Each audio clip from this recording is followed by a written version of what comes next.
Right, yeah.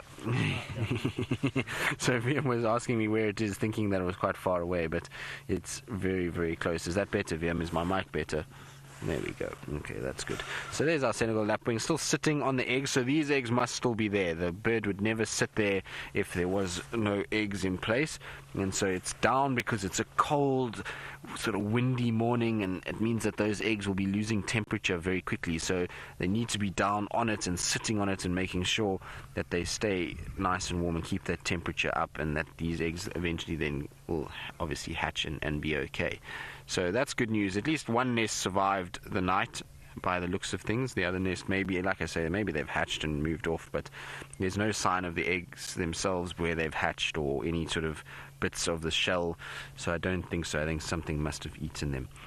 But it's really amazing how relaxed this lapwing is. I mean, we're literally sitting, I would say, what do you think that is, VM? 2 meters?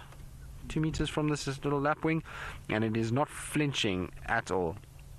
And now, I believe a lot of you are commenting on its eyes, and they do have beautiful eyes, don't they? I mean, we don't normally get to see them up close because lapwings generally kind of scuttle away when you come close. And so to see the little yellow ring around there and then the beautiful brown inside there is actually very, very cool. It's not every day you can see that.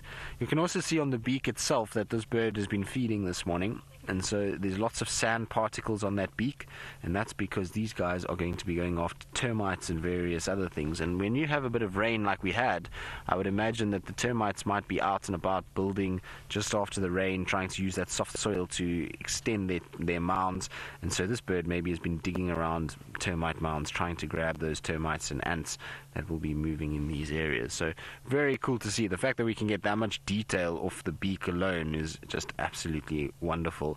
The other thing about a lapwing, which I've just noticed now, particularly these Senegal lapwings, is the size of the nostril that they've got. It's absolutely massive in comparison to a lot of the other birds.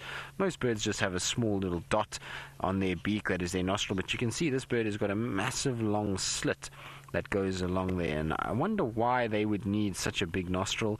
They're obviously birds that, I mean, it's not like they fly long distances. It would be interesting to me as to why such a large nostril is needed for one of these guys.